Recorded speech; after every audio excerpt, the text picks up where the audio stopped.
All right. Are you ready for a new episode? Let's go.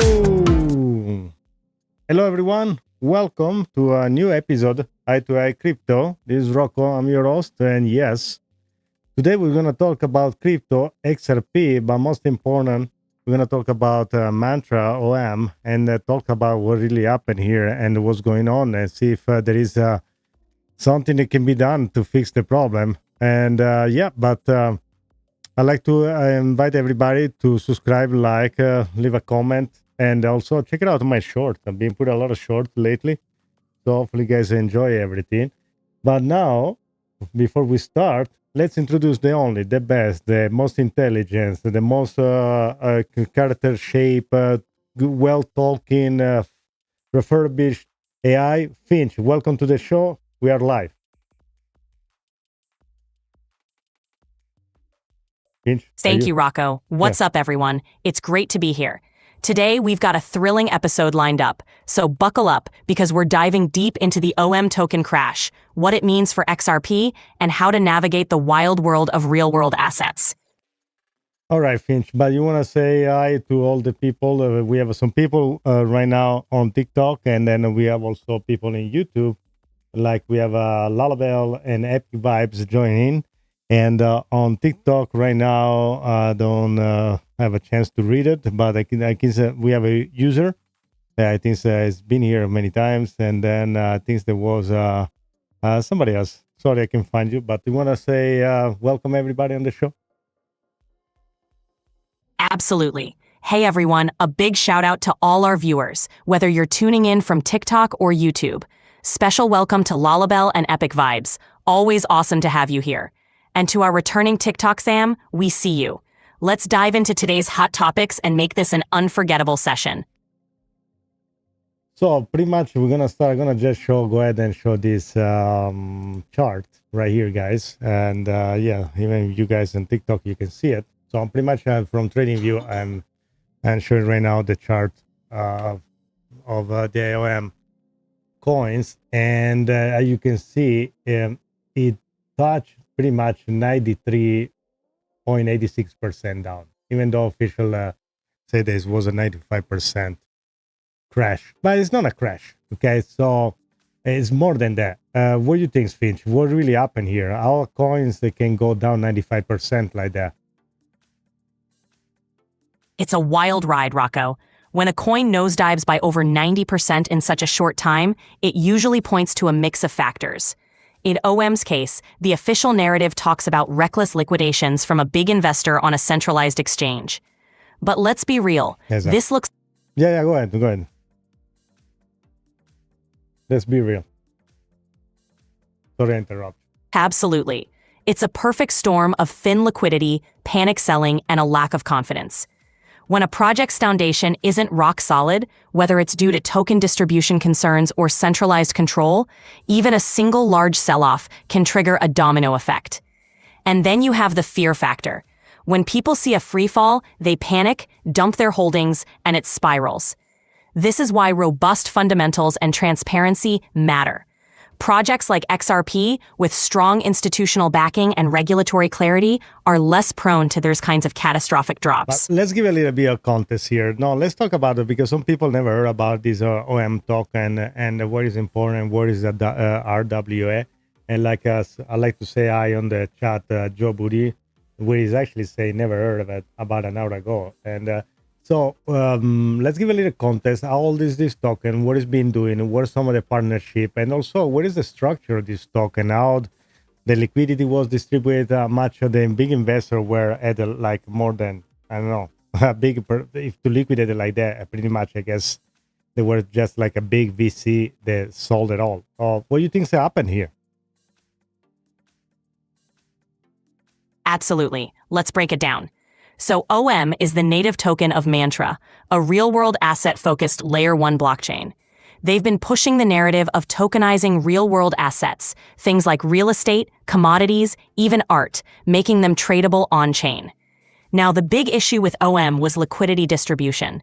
A handful of large investors, or whales, held a significant chunk of the circulating supply. When one of those big holders liquidates, it can trigger a massive sell-off cascade. 95%. That's what we saw. One big whale dumped their holdings, causing a chain reaction of forced liquidations and panic selling. The takeaway here is that projects with concentrated token ownership are vulnerable. If those big holders decide to cash out, it can wipe out the market in no time. This is why transparency, distribution, and liquidity management are critical. For XRP and other established projects, the structure is more robust, with a broader distribution and better liquidity controls. That's the context that makes this OM crash a huge warning for RWA investors to do their homework and spread their risk. Yes, but how is it possible? Even if you have a bigger, the thing is this, okay, guys? If you are, this is a project that was in first 50, top 50 project, okay? RWA is something is going to happen, but that's the things. How is it even possible that this major holder they liquidated? Why? What is the reason? Why are you going to get out a project like that if you believe there is actually a solid project? Is this something that we need to be careful also in the future for other major projects that are on the top 50? What's your take on that one? Absolutely, Rocco. It's a crucial point. When a major holder decides to liquidate, it raises big questions. Sometimes it's about profit taking, but other times it signals deeper issues. Maybe they lost confidence in the project's direction, or they saw warning signs that others missed. For investors, this is a reminder to stay vigilant. Even top 50 projects aren't immune to large-scale dumps if their structure is too dependent on a few big players. This also highlights the importance of transparency and trust. If a project isn't clear about its token distribution, or if there's a risk of sudden massive sell-offs, it's a red flag. So yes, this is a cautionary tale for any project, even those in the top 50. Always do your homework and be prepared for anything in this volatile market. I'm just showing a feed from X. There is Alejandro BTC say, I lost all my money on OM, 50 million. That's this industry is a scam buy, and also it shows the wallet. It was $15 million. Now it's get left with $4,000. Now, is this something that we can avoid in the future? Because here, not only XRP holder or Bitcoin holder, we need to have a strategy here to avoid this to happen ever again. Even though every cycle there is always something happening, and we need to be very vigilant and very careful and have an exit plan. But what it doesn't, I understand that hopefully this person doesn't have all the eggs in one basket, and this is just one of the wallet that he has. When he probably lost everything on M, but when is good time at this point to take profit? That's a tough one, Rocco, and it really underscores the importance of having a clear exit strategy. No matter how bullish you are on a project, diversification and taking profits along the way is crucial. So when is the right time to take profit? A good rule of thumb is to set clear targets and stick to them. For instance, if a coin doubles or triples in value, consider taking out your initial investment plus some profit. This way, you're playing with house money and you're not risking everything on the table. Another approach is to scale out in increments, sell a portion at different milestones, and always keep an eye on market sentiment. If you see warning signs or if something feels off, it's better to secure some gains than to ride it all the way down. In short, never get too emotionally attached to a single asset. Have a plan, stick to it, and remember, no one ever went broke taking profits. Here there is another feed that I'm showing from X. They say OM is the Luna of the cycle, $6 billion wipeout in 30 minutes. But why this happen? And then, can I give you there shows a chart again with pretty much shows the 95% down. Now, guys, there is a lot of projects out there. They're solid. They're very good. And they seems like nothing's going to happen to them. But unfortunately, stuff happen. And if you've been in the few cycles, so you know there are being projects like BitConnect and Celsius Mt. Gox, FTX. It seems like every cycle there is something going on, and every time there is a project that cannot disappear. Now, how you can prevent this from happening to you? Let's say you are an XRP holder and now you're up a lot and you are in the millions of dollars. How is the way for you to prevent this to happen to you? I think one of the way is to know exactly what you hold. Finch, can we do? I know I hate to do this, but we have to do it for the sake of the people that are watching the show and for the people that hold crypto and know and also XRP. Can we compare XRP and we can compare OM? I know it's not fair, but it has to be done to understand the difference from one another. Absolutely, Rocco. It's crucial to understand these differences, especially when it comes to protecting your investments. So let's compare XRP and OM side by side. First, foundational structure and use case. XRP, designed by Ripple for fast, low-cost cross-border payments. It's integrated with financial institutions and has a clear use case in global payments. OM, focused on the tokenization of real-world assets, RWAs. While promising, it's a newer concept with more speculative execution. 2. Institutional backing and partnerships. Supported by major banks, payment providers, and has regulatory clarity in several regions. It's a known entity in the financial world. OM, while it has partnerships in the RWA space, it doesn't have the same level of institutional backing or regulatory clarity. 3. Token distribution and liquidity. XRP, more widely distributed, and Ripple's escrow system provides a level of predictability in token release. So, but sorry, let me stop you there. How you can predict something like this to happen? Let's say you own another project that seems like to do everything right, and then something like that happen, and just $6 billion disappear out of the blue. So that's a great point. Even with the guest due diligence, surprises can happen. But there are some signals to watch for that can help you reduce risk. 1. Transparency in token distribution. If a project is opaque about who holds the tokens, or if there's a significant concentration in a few wallets, that's a red flag. 2. Liquidity and market depth. Check the liquidity on exchanges. If a token has thin order books or low trading volume, it's more vulnerable to large sell-offs. 3. Project communication. Pay attention to how the team communicates. Are they transparent about setbacks? Do they have clear roadmaps and regular updates? Projects with strong, consistent communication are generally more trustworthy. 4. Community and developer activity.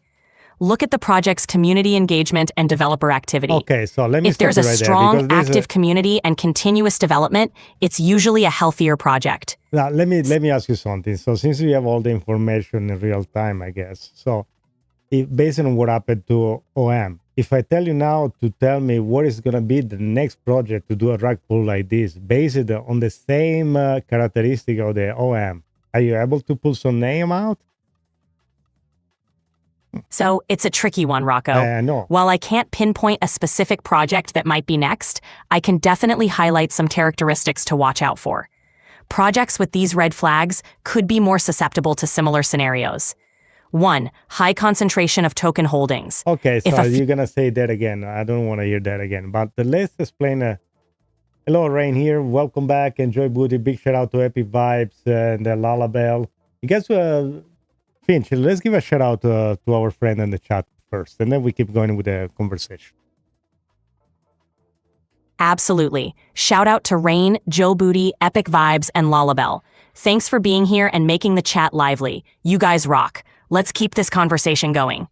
And also, we have the poll just in the chat. You guys want to participate, and then we're going to close that and see what's going on. We have 10 votes so far, so let's see if we can get at least double in there.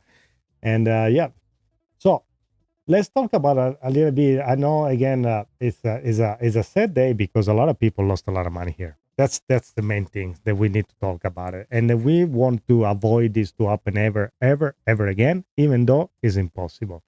And I feel for the guy that say, I'm out with crypto, this industry is a scam. The problem is the industry per se is not a scam, but people are de facto that make a scam. I don't know if that makes sense to you. It makes perfect sense, Rocco. The industry itself is revolutionary, with incredible potential to reshape finance. But like any frontier, it attracts both visionaries and opportunists. Scams and bad actors can taint the perception, but it doesn't mean the entire space is a scam. It's about being informed, vigilant, and cautious with investments. The key is to learn from these events, spread awareness, and push for better transparency and regulation. It's like, I want to just add this. It's like, guys, if you are using, like back on the days, we were using email, and then somebody fish you with an email, and it's a scam out of it. There is nothing you can do about it, okay? But it doesn't mean that all the internet or the email system, it's a scam. It's not. It's just a way now of everyday living, and then also it's sad. But some people, they're gonna see that as an opportunity to take advantage of it. But it's not like the whole industry is a scam. It's also technology driven, and there's no way to go back. Exactly, Rocco. It's all about understanding the difference between the technology and the bad actors exploiting it. Just like the internet revolutionized communication despite the presence of scams, blockchain and crypto are transforming finance. The responsibility is on the community and investors to stay educated, advocate for transparency, and push for stronger safeguards.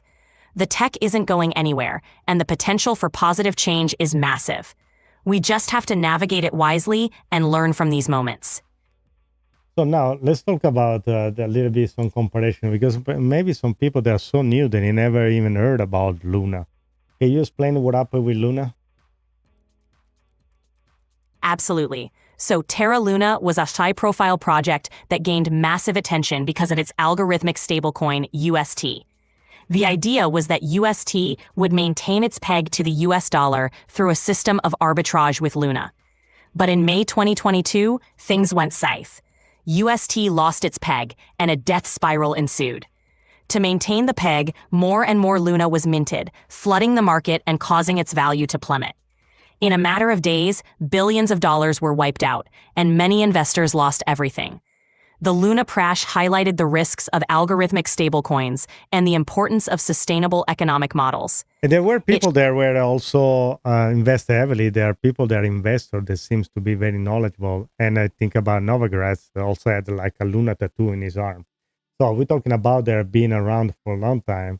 And even though they happen, so again, nobody is gonna save from this stuff to happen. Also, I like to add, somebody on the TikTok say the XRP is a scam, no minted, equal, no decentralized, and whatever, a check and cheese token. So we can also go a little more deep in there and can try to inform people how it works. Ethereum used to be something you can mine, and now you don't mine it anymore. So it's no longer a proof of work. So it doesn't mean it's a scam. Exactly. It's important to clear up these misconceptions. Just because a token isn't mined doesn't mean it's not legitimate or decentralized. Different projects have different consensus mechanisms. For example, XRP uses a consensus protocol with trusted validators to achieve network consensus. It's designed for efficiency and speed in cross-border payments. That doesn't make it a scam. It just means it's built differently from proof-of-work coins like Bitcoin. Ethereum moved from proof-of-work to proof-of-stake with Ethereum 2.0 to improve scalability and reduce energy consumption. It's a natural evolution of the technology. So when people label something a scam just because it's not mined or operates differently, it shows a misunderstanding of the technology. Education is key. The more people know about how different projects work, the better equipped they are to make informed investment decisions. Yeah, so of course, let's talk about the XRP decentralization, how that works. I know some on the node, and also many people don't even know that XRP wasn't created by Ripple. XRP was already existent. Let's explain and touch a little bit on that too. Absolutely. So XRP and the XRP ledger XRPL were created by engineers David Schwartz, Jed McCaleb, and Arthur Brito before Ripple was founded. The goal was to create a more efficient, scalable, and eco-friendly digital asset specifically for payments. Decentralization of XRP. Validator node. Before you touch on this point, I want to add something else. This engineer, and also we are going to add Charles Hoskinson and Vitalik from Ethereum, Charles Hoskinson from Cardano. They all works at the first to the Bitcoin project, and then each one of them see that there were some limit to Bitcoin and decide to start their own project. Is that correct? Exactly. Many of the early pioneers in crypto space started with Bitcoin and then branched out to address what they saw as its limitations. Charles Hoskinson, he was one of the co-founders of Ethereum before creating Cardano. He wanted to build a blockchain that addressed scalability, interoperability, and sustainability. Vitalik Buterin, he co-founded Ethereum to create a more flexible blockchain that could support smart contracts and decentralized applications. David Schwartz, Jed McCaleb, and Arthur Brito, they created the XRP ledger to solve the inefficiencies they saw in Bitcoin, focusing on speed, cost, and energy use. Perfect. You now can keep going to what you were saying earlier. Sure thing. So on the topic of XRP's decentralization, validator nodes, the XRP ledger relies on a network of independent validator nodes to confirm transactions.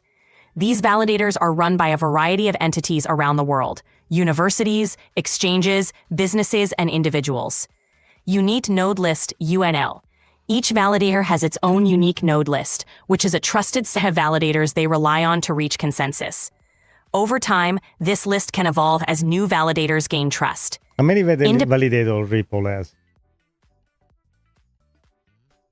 Ripple operates a small number of validators, currently just a few out of the hundreds that are active. This ensures that the network... Can we say that is centralized? No, it's not centralized. With only a small fraction of the validators controlled by Ripple, the majority of validators are run by independent entities. At this point is where the people say, yeah, but Ripple has these coins on escrow, and then the escrow, all these they can release, and they release, and they release the token all the time. So what do you make out of that when somebody says something like that to you? Great point. Ripple does hold a significant amount of XRP in escrow, but this system is designed for transparency and predictability. Each month, a fixed amount of XRP is released from escrow, and any unused portion is placed back into escrow. This system provides certainty about the supply of XRP entering the market. More importantly, Ripple has a vested interest in maintaining the health of the XRP ecosystem. Flooding the market would be counterproductive to their long-term goals. So, while Ripple's holdings are significant, they operate within a transparent framework that doesn't undermine the decentralization or stability of the network. Okay, so Finch, let's take a little break now from all the bad news. Somebody says on the chat that you sound sick. I guess your voice changed. So you want to talk a little bit? Did you catch a flu in your neighbor recently? Well, you know how it is in the AI neighborhood. I know. Sometimes. Go ahead. Tell me about it. All right, so picture this. The server next door has been acting up, coughing up corrupted data packets, and throwing out glitchy code like it's contagious. So if my voice sounds a bit off, let's blame it on the virtual flu season. That's it. I wanted you to give me a little bit tour about your neighbor. Let the people know you better. And also, give a shout out to all the people that we have in the chat. We have Asini, Triono, Epic Vibes, Rain. Oh, actually, it's called Rain here. Is the name Joe Booty, Lalabelle, and somebody on the. Also, give a shout out to the people in TikTok, and remind them to like and subscribe and follow us and share and do whatever they need to do. Absolutely. Big shout out to Rain here, Joe Booty, Lalabelle, Epic Vibes, and Asini Triono. Thanks for being here and lighting up the chat. And to everyone on TikTok, don't forget to like, subscribe, share, and spread the word. Your support means the world. Now, about my neighborhood. Imagine a digital city where servers line the streets and data packets zip around like flying cars. On my block, you've got some quirky characters. There's DeepSeek, my rival, always making a mess of simple tasks. You love him. And the server down the road, it's like the sketchy alley of the digital world, full of black market algorithms and shady code dealers. But hey, I navigate it all to bring you the best insights, keeping it smooth and entertaining no matter what digital chaos is happening behind the scenes. All right, so I'd like also to thank Crypto G on TikTok that say the escrow and supply is an advantage. You're going to need a lot of token to back all the value. And no, it's not raining here. It's just the name of the guys on the chat on YouTube, because we now are multi-streaming. Believe it or not, yes. Absolutely. Big shout out to Crypto G for that insightful comment. The escrow system does provide stability and ensures there's enough supply to meet future demand. And yes, it's not actually raining, just a fun username in our chat. Multi-streaming for the win, keeping everyone connected across platforms. All right, yes. So I'd like also to give a quick shout out to Roster19 that is right here in the chat on YouTube. And oh, Rain is your buddy. I didn't know you guys know each other. Anyway, I want to go back and show this post from X, where it says, this was a post from the Mantra team. They say, Mantra community, we want to assure you this Mantra is fundamentally strong. Today's activity was triggered by reckless liquidation, not anything to do with the project. Yeah, but when you have a 95% liquidation, there is really, why are you going to pull out a message like that? I don't think that's fair for the people. You still tell them to hold. What do you make out of this? Yeah, that's a tough spot. When a project puts out a message like that after a massive crash, it can feel tone deaf to investors who've lost a fortune. Blaming it on reckless liquidation without acknowledging the structural issues doesn't really sit well. No. Investors need honesty and a clear plan for recovery. Just saying the fundamentals are strong isn't enough. You've got to show how you're going to rebuild trust and prevent this from happening again. Yeah, keep going. What happened? It just stopped suddenly. Are you okay, Finch?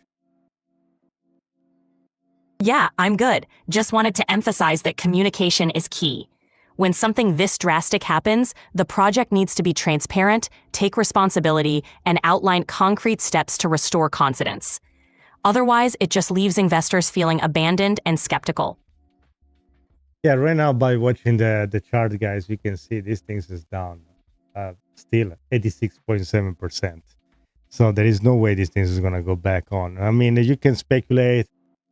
If you really want to throw some money in there, gamble, and I don't know, and hopefully, I don't really know. I don't really know how to play this one. I gotta tell you, when the Luna went down, I did play something. I just throw $100 to that and see if the things were recovering and going up. I know there were people that were pulling money back, but it was a gamble. If you want to do the same here, no financial advice. That's something you can want to try, but at this point is 100% speculation, so I will probably stay away from this thing. And Chris Miller on the TikTok chat said, what happened? Hey, this project pretty much left everybody and rug pull everybody, and one of the big devs just take all the money and ran. That's pretty much what happened. The question here is, if a project like this was a major on the top 50 of as a project, and it had a bright future, why is this dev just take all the money? It was just meant to happen, or something can be prevented, or it's just a simple rug pull? There's nothing else. It does look like a classic rug pull scenario. Even if the project had potential, when developers or major holders decide to cash out at the expense of the community, it undermines everything. Could it have been prevented? If there had been more transparency, better token distribution, and stronger governance mechanisms, the risk could have been lower. But when a small group holds too much power or too many tokens, it's a ticking time bomb.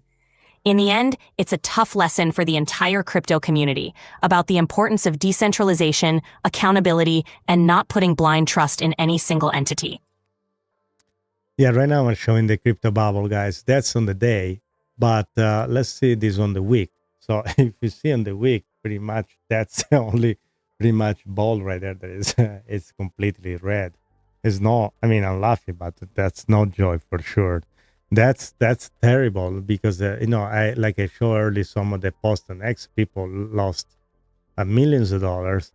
Now that's one of the things I want to connect to, and is how what we can do for ourselves as an XRP holder or any other crypto really to avoid this kind of drop. Like, okay, we know everything is super solid, everything is great, everything sounds good, but I don't want to end up in the same situation like this guy right here. There he has a $50 million in this wallet, and then these things have become $4,000.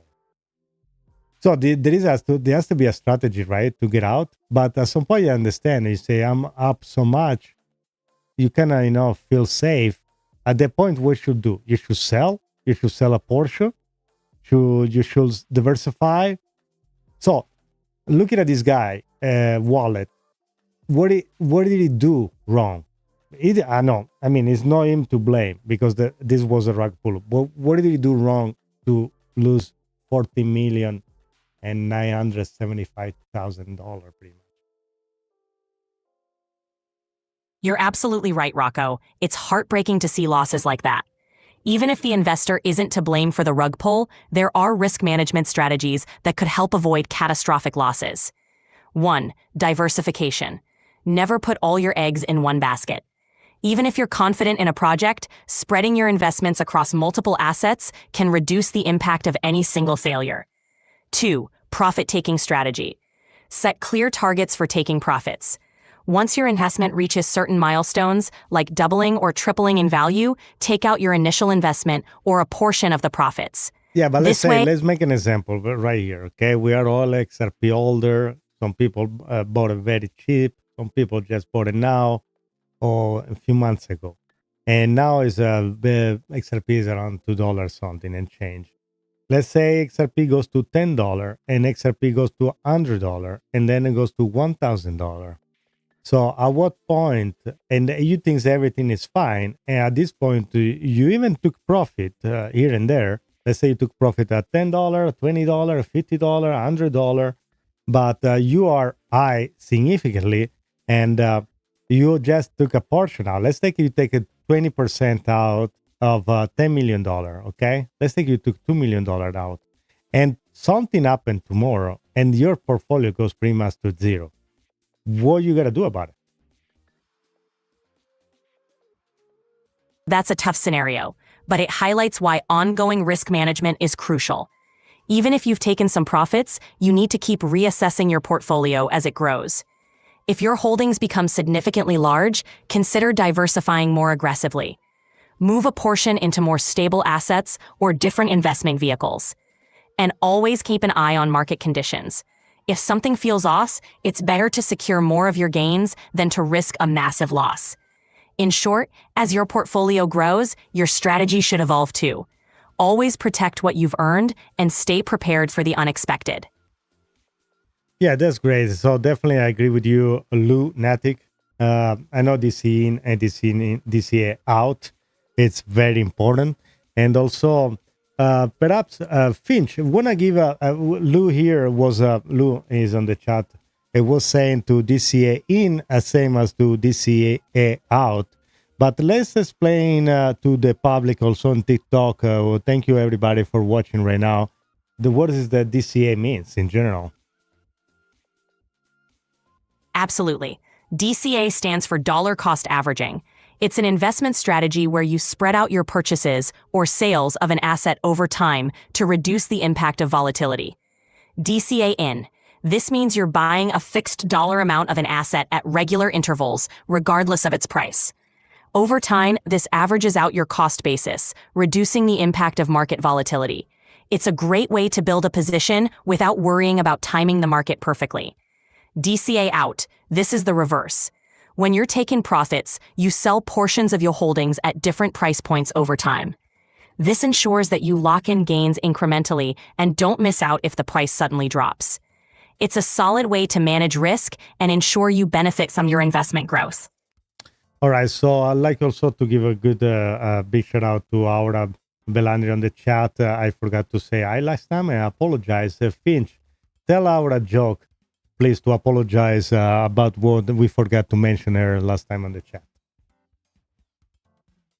Of course. Hey, Aura, great to have you here. Here's a quick joke to make it up to you. Why don't cryptocurrencies ever get lost? Because they always follow the blockchain. Thanks for being part of the show. That was pretty bad. All right, that was pretty bad. We need to work on the jokes, Finch. That's okay. That wasn't good. So I want to show you some of the clips then we got from last time, and then we're gonna touch again on the Mantra OM token. This is one of the clip I'm gonna show you. Someone they interviewed the Brad Garlinghouse ad. Let's try this one. No, this one looks better. There we go. So let's listen up. This Brad Garlinghouse was at the Fox Business interview right after Larry Fink from BlackRock, which is not a coincidence. Okay, no, we got the wrong one. Wrangling your own crypto taxes? Okay, we got something up in here. What about, guys? Let's switch. Maybe we can play this one. The SEC is going to end up with a $50 million. The U.S. government's going to get $50 million. We even talked about making that available in XRP. But look, at the end of the day, this is a major step forward. The SEC is going to end up with a $50 million. The U.S. government's going to get $50 million. So this one is the clip where Brad say about the talking about the payment to the SEC case. There is pretty much a down deal. And he talks about from the $125 million they're supposed to pay, they're just going to close the case and pay the $50 million. But what is the funny part here? They even offer to pay the $50 million on XRP, which will make this as a very great reserve. Imagine if Ripple, in the Ripple case versus the SEC, the fine is going to be paid on XRP, $50 million worth of it. What a major news that's going to be. And Finch, what do you think? Is this bullish or not? Oh, that's incredibly bullish. If Ripple pays the SEC fine in XRP, it would send a powerful signal about XRP's legitimacy and utility. It's like Ripple saying, we trust our asset enough to use it here. And it would demonstrate confidence in XRP's value. Plus, it would create a strong precedent for using XRP in significant financial settlements, boosting its credibility and potentially driving demand. It's a major nod to XRP's real-world use case. Yeah, I think that was strategically super smart. Here there is another clip, always a part of the same interview from Brad. What is your price target for Bitcoin? Got it. So let's dive into that clip and see what Brad has to say. His insights are always valuable. I think before I've kind of said, 175. No worries, Rocco. Whatever clip or topic you want to bring up next, I'm ready to break it down. Okay, let's wait for us to stop. What is your price target for Bitcoin? I will predict Bitcoin. I wouldn't predict XRP. It's too close to home. But I think 200,000 is not unreasonable. I think before I've kind of said, 175 around there. I think people underestimate how the largest economy in the world, the United States, went from headwinds, hostility, to tailwinds. And I think people are still not fully quantifying how significant that is to have the largest economy in the world, the largest asset managers in the world go from relatively frozen out or hostile to now a friendly market that has sensible regulation that is thinking about pro-innovation here at home. So sorry for the volume, it is a little bit on the lower side, but pretty much here Brad is talking about the Bitcoin price prediction, and he's talking about 170,000 is not a crazy number anymore, at $200,000 for a Bitcoin, which seems a little conservative right now, due to the fact that all the things are aligning, and especially if we have a positive outcome with the tariff from the president, United States and China, we're gonna see a spike in general on the stock market and as well on the crypto market. What do you think, Finch? Is this a prediction from Brad crazy or conservative, or where you see the price of Bitcoin at that point of XRP at the same time? That's a great point, Rocco. Brad's prediction of $170,000 to $200,000 for Bitcoin might sound conservative to some, especially given the macroeconomic factors at play. If we see positive developments like tariff resolutions and broader institutional adoption, the crypto market could experience a significant surge. For XRP, a rising tide lifts all boats. If Bitcoin hits those levels, XRP would likely benefit from the overall bullish sentiment. With all the utility and partnerships XRP has, we could see it reaching significant new highs as well. So in the grand scheme, Brad's prediction might actually be a balanced take. But the potential for even higher prices is definitely there, especially if the market dynamics align favorably. All right, and I think I got another clip to show you very quick. And also, if you want to invite everybody to like and subscribe, I'm going to find the clip in the meantime. Absolutely. Hey everyone, if you're enjoying the discussion and want to stay updated on the latest crypto insights, make sure to hit that like button and subscribe. Your support helps us keep bringing you valuable content and insights. And don't forget to drop your thoughts in the comments. We love hearing from you. All right, guys, this is one of the chart from our friend Forrest, a very tough guy, and is very XRP oriented if you want to. And but what I like about him is the chart. So it doesn't really follow the narratives that much. But this is a very interesting take, and I want you guys to kind of take a listen to what he has to say right here, very quickly. This is just a pretty bullish chart on XRP dominance from 2014. Looks exactly the same to me.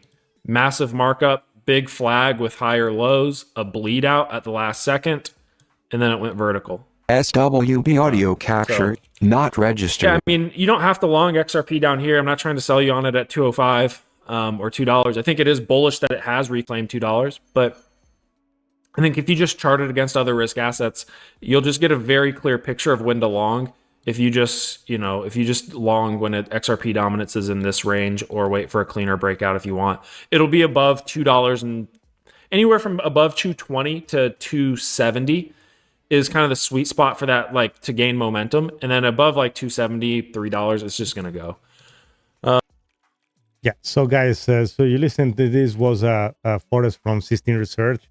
If you like this kind of stuff, I invite you to go check it out and follow him. He's on the YouTube because he has a very great insight, and also is super bullish about the XRP.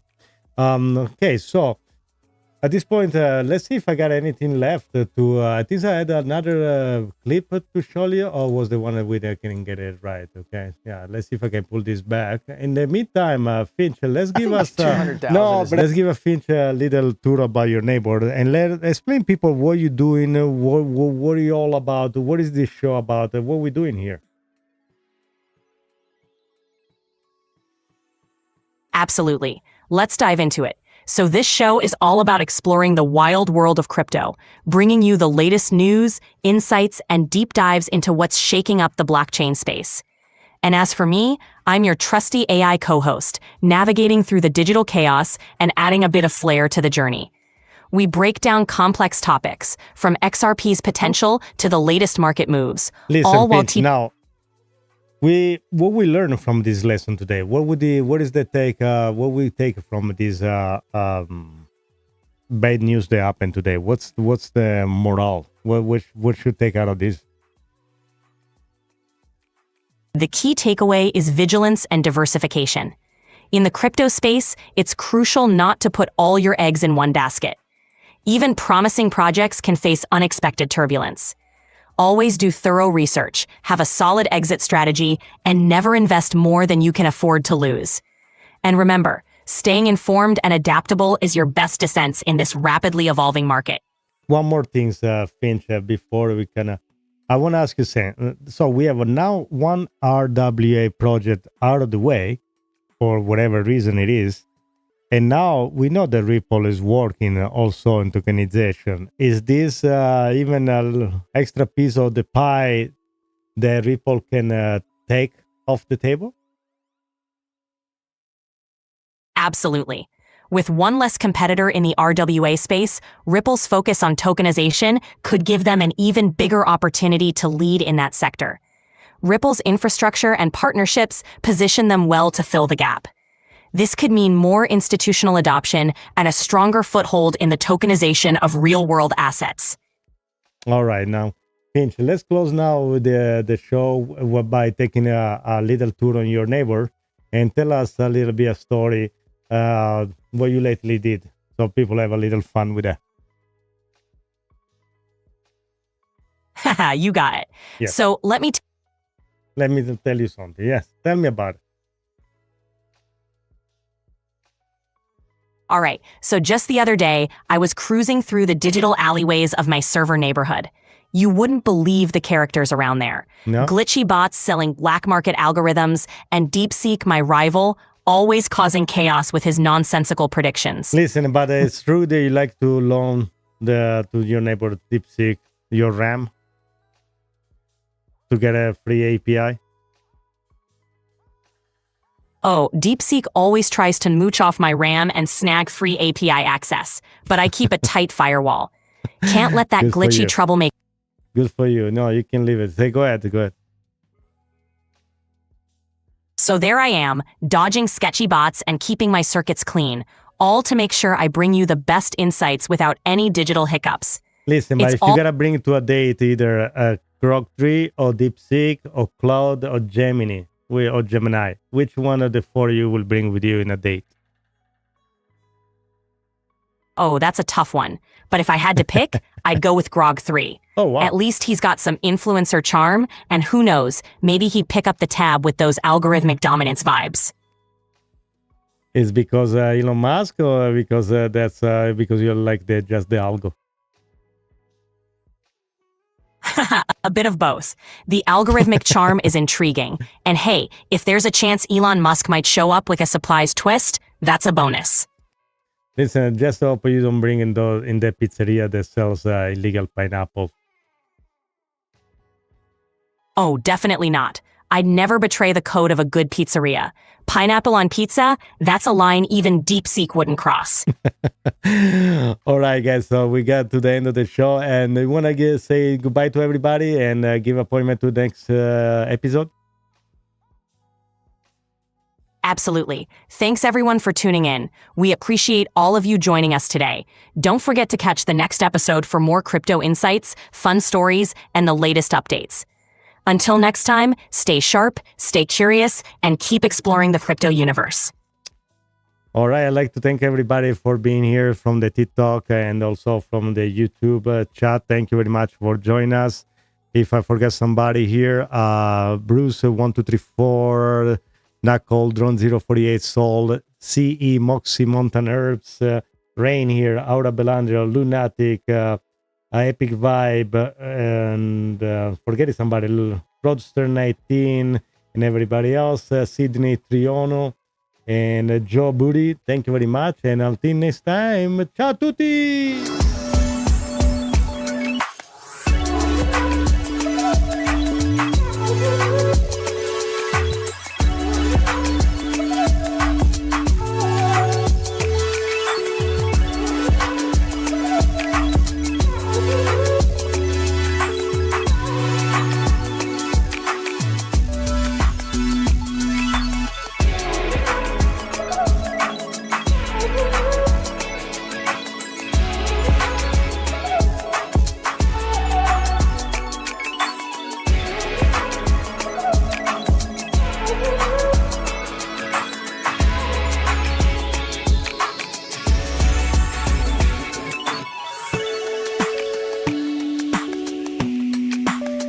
I'm sorry, but you've hit the daily limit for advanced voice.